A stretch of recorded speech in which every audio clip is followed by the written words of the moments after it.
Dans Les Misérables, Victor Hugo dénonce l'injustice de la société qui punit excessivement les pauvres. Le roman est rempli d'exemples de la façon dont la loi est injuste et écrase ceux qui ont peu de pouvoir ou de moyens. De plus, la loi commet des erreurs et souvent la punition ne correspond pas au crime. Il est injuste que Jean Valjean ne puisse pas gagner assez d'argent pour subvenir aux besoins de sa famille.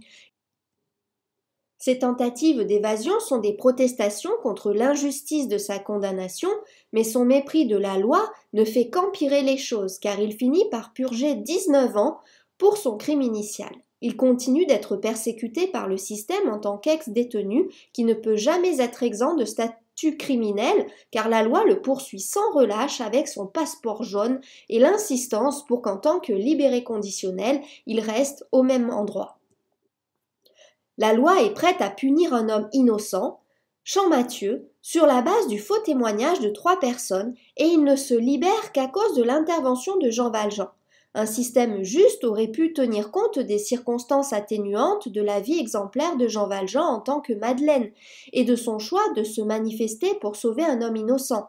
Mais le système rigide ne peut proposer d'autre issue que de renvoyer le héros en prison. Le sort de Fantine est également injuste. Elle perd son emploi pour une erreur qu'elle a commise, mais sa punition, qui équivaut à une condamnation à mort, est disproportionnée par rapport à la faute commise. Javert est la quintessence du droit aveugle à la justice et à la miséricorde qui opprime les citoyens les plus vulnérables de la société. Lorsque Javert apprend enfin la vérité sur la loi, qu'il a défendue aveuglément, il finit par se suicider plutôt que de faire face au fait que Jean Valjean est bon et que la loi est mauvaise dans son cas particulier. L'amour compatissant et désintéressé a le pouvoir de racheter même un criminel endurci. Jean Valjean est un homme amer et en colère, et lorsque l'évêque l'emmène, il n'a aucune intention de voler son argenterie. Pour lui, l'évêque ne représente qu'une autre itération de la structure du pouvoir, mais Monseigneur Bienvenu n'est pas un évêque ordinaire. Il est l'incarnation vivante d'un amour semblable à celui du Christ. Son amour est altruiste et sans jugement. Lorsqu'il exprime sa compassion envers Jean Valjean qui n'a subi que des abus de l'institution judiciaire, il viole les normes sociales et bouleverse les attentes de Jean Valjean selon lesquelles il sera puni à nouveau pour ses méfaits. L'évêque donne une deuxième chance à l'ex-détenu et lui dit de vendre l'argenterie pour se construire une vie juste. Jean Valjean, rempli de la grâce émanant de l'évêque, est racheté par l'amour et la compassion. Bénédiction de Monseigneur Bienvenu, les chandeliers symbolisent la lumière spirituelle qui guidera Jean Valjean. L'évêque l'appelle frère et dit « Vous n'appartenez plus au mal mais au bien, je retire votre âme des pensées obscures ». Ainsi, tandis que Jean Valjean vend le service d'argent, il s'accroche au chandelier pour se rappeler sa promesse de devenir un homme juste. Les chandeliers sont sous son manteau à Montreuil-sur-Mer, puis il les enterre avec son argent lorsqu'il est en fuite. Des années plus tard, il le réconforte rue de l'Homme Armé, après son abandon par Cosette et Marius. Le soir, alors que Jean Valjean prie pour sa fille, il allume les cierges dans les chandeliers, et quand elle vient, il remercie Dieu. Il n'a pas été abandonné. Les chandeliers sont un rappel constant que sa vie est éclairée par la grâce de Dieu. Il lègue les chandeliers à Cosette et Marius, disant qu'ils sont pour lui plus que de l'argent, plus que de l'or ou des diamants. Ils sont consacrés, c'est-à-dire qu'ils sont bénis. Il dit « Je ne sais pas si celui qui me les a donnés est satisfait de moi au ciel. J'ai fait ce que je pouvais. » Jean Valjean est également racheté par son amour pour Cosette. Enfin, il a l'occasion de sortir de sa préoccupation personnelle et de vivre pour un autre. Son désir d'être un bon père pour Cosette maintient également Jean Valjean sur le chemin de la justice, et tout ce qu'il fait est au moins en partie pour se racheter et ne jamais avoir honte des choix qu'il a faits. Ainsi, Jean Valjean a 2 sauveurs, l'évêque qui lui apprend l'amour divin et sa fille adoptive Cosette qui lui apprend l'amour paternel. Éponine est un autre exemple d'un personnage apparemment perdu qui est racheté par l'amour. Elle a passé une grande partie de sa vie en tant qu'enfant maltraité, sans avoir assez de nourriture à manger, de vêtements à porter ou même d'abri suffisant. Sa famille se passe de chauffage et lorsqu'ils arrivent pour la première fois à Paris, ils vivent sous un pont.